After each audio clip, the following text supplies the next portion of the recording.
조선 세조 12년 서기 1466년 가을, 궁궐 깊숙한 곳에서 이상한 소리가 들리기 시작했습니다. 그것은 새의 울음 같기도 하고 사람의 비명 같기도 한 그 어떤 것도 아닌 말로 표현할 수 없는 소리였습니다. 밤마다 대궐 지붕 위를 배회하는 그것을 본 궁녀들은 입을 다물지 못했습니다. 머리는 사람, 몸은 새. 여러분은 이것이 그저 옛사람들이 지어낸 괴담이라 생각하십니까? 아닙니다. 이것은 조선왕조실록에 실제로 기록된 역사입니다. 이야기는 그보다 15년 전으로 거슬러 올라갑니다. 1453년 계유년 수양대군 훗날의 세조. 그는 그날 조선의 역사를 피로 물들였습니다. 어린 조카 단종을 왕좌에서 끌어내리기 위해 그는 칼을 들었습니다. 김종서, 황보인, 이계, 선왕 세종이 아끼던 충신들은 하루아침에 역적이 되어 처형당했습니다. 하지만 그 왕좌는 피로 만들어진 것이었습니다. 그리고 그 피는 결코 마르지 않았습니다. 세조를 진짜 괴롭힌 것은 온몸을 갉아먹는 피부병이 아니었습니다.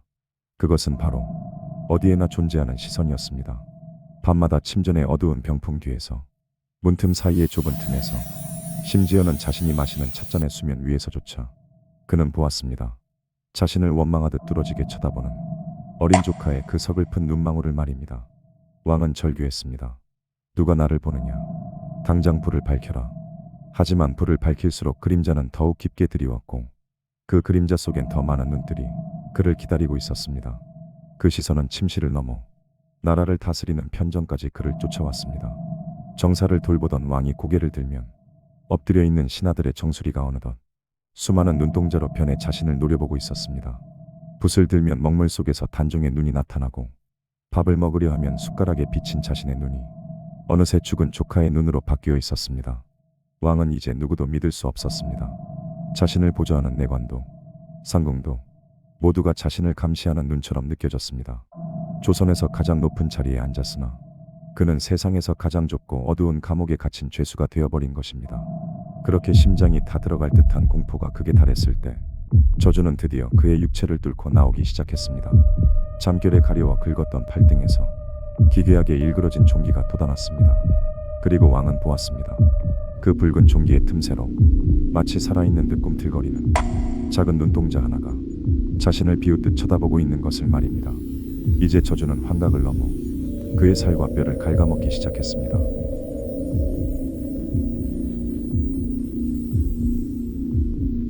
저주는 이제 환각을 넘어 그의 살아있는 육신을 직접 갉아먹기 시작했습니다. 처음엔 그저 참을 수 없는 가려움이었습니다. 하지만 밤새 피가 나도록 긁어대던 팔등에는 어느새 흉측한 진물이 흐르기 시작했고 매끄러웠던 왕의 살결은 썩은 나무 껍질처럼 딱딱하고 거칠게 변해갔습니다. 어이들은 사색이 된 얼굴로 백약이 무율하며 고개를 저었습니다. 조선 팔도에서 올라온 가장 귀한 약재들이 왕의 침전으로 쏟아져 들어왔지만 그 어떤 것도 살점을 파고드는 악취와 고름을 막을 수는 없었습니다. 세조는 거울 속에 비친 자신의 일그러진 몰골을 보며 절규했습니다. 그것은 조선의 군주가 아니라 서서히 부패해가는 시체의 형상이었습니다. 가장 끔찍한 것은 그 상처가 단순히 아픈 것이 아니었다는 점입니다.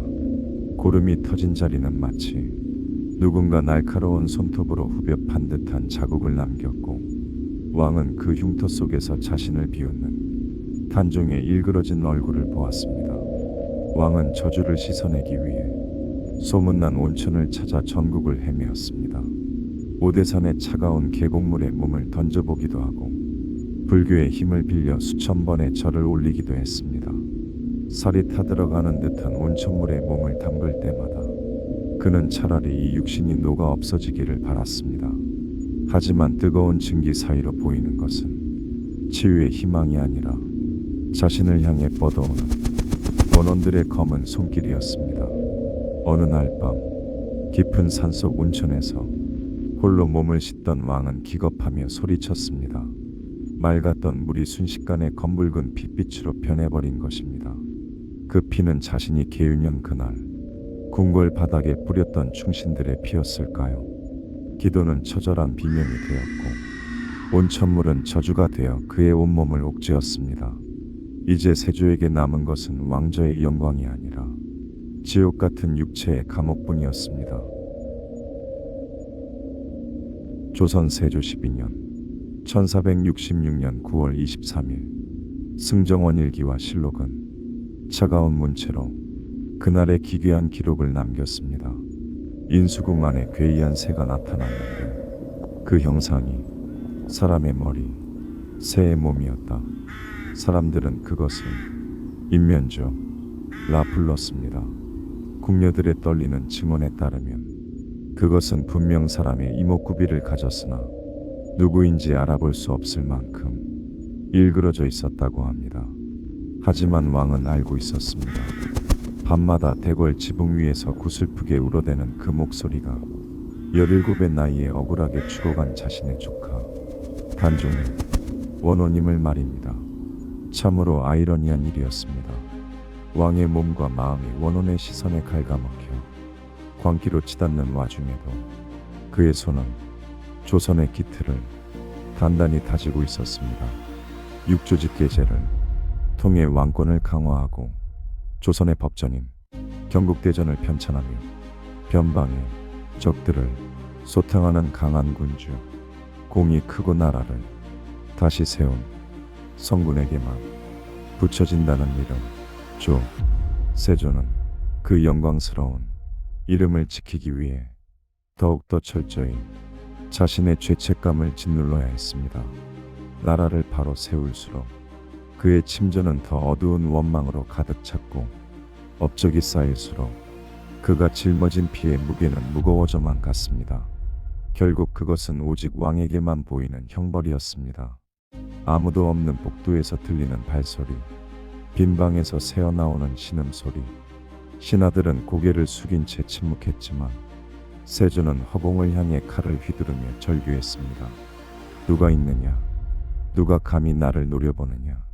조선에서 가장 강력한 권력을 가졌으나 가장 비참한 공포에 갇힌 사내, 그는 자신이 세운 견고한 법전과 성벽 뒤에 숨어 보이지 않는 어린 조카의 눈동자로부터 도망치려 발버둥 치고 있었습니다.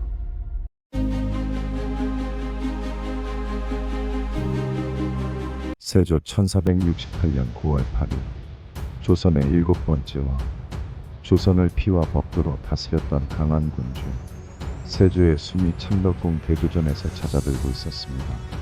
온몸을 뒤덮은 종기는 이제 뼈가 보일 정도로 깊어졌고 환각 속의 인면조는 그의 침전 천장에 앉아 죽음을 기다리고 있었습니다. 52세의 나이로 숨을 거두기 직전까지 그는 고통 속에서 신음하며 죽은 자들의 이름을 끊임없이 중얼거렸다고 합니다. 단종, 김종서, 현덕왕후. 그것은 그가 왕조를 위해 차가운 칼날로 베어만고 결코 잊을 수 없는 이름들이었습니다. 침전 천장에 앉아 자신을 내려다보는 인면조의 눈동자 속에서 그는 자신이 죽인 자들의 원망 섞인 시선을 마주하며 처절하게 신음했습니다. 하지만 역사는 그를 단지 미친 왕으로만 기록하지 않았습니다. 그가 휘두른 칼날 끝에서 흘러나온 피는 아이러니하게도 조선의 가장 단단한 깃털이 되었습니다. 왕은 마지막 힘을 다해 붓을 들었습니다. 자신의 죄를 씻기 위해서 상환사의 불상 앞에 절규하듯 참여문을 썼을지도 모릅니다.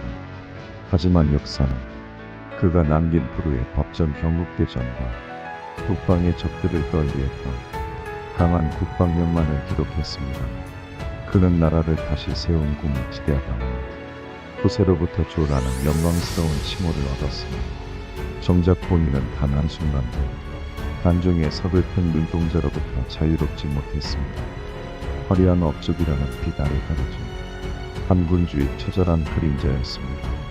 강한 왕권 뒤에 숨겨진 처절한 비밀, 그리고 역사라는 거대한 흐름 속에 억지로 묻혀버린 비극들.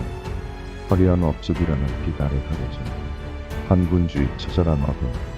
승승장구하던 권력자가 왜 한순간에 나락으로 떨어져야 하는지, 왕의 가장 가까운 혈이 되었던 대군들이 왜 차가운 역사의 귀한 길로 사라져야 하는지, 그들은 진정 죄인이었을까요? 아니면 그저 왕에게 버려진 도구였을까요? 역사는 기록된 자들의 것이지만 진실은 가끔 버려진 기록 속에 숨어 있습니다.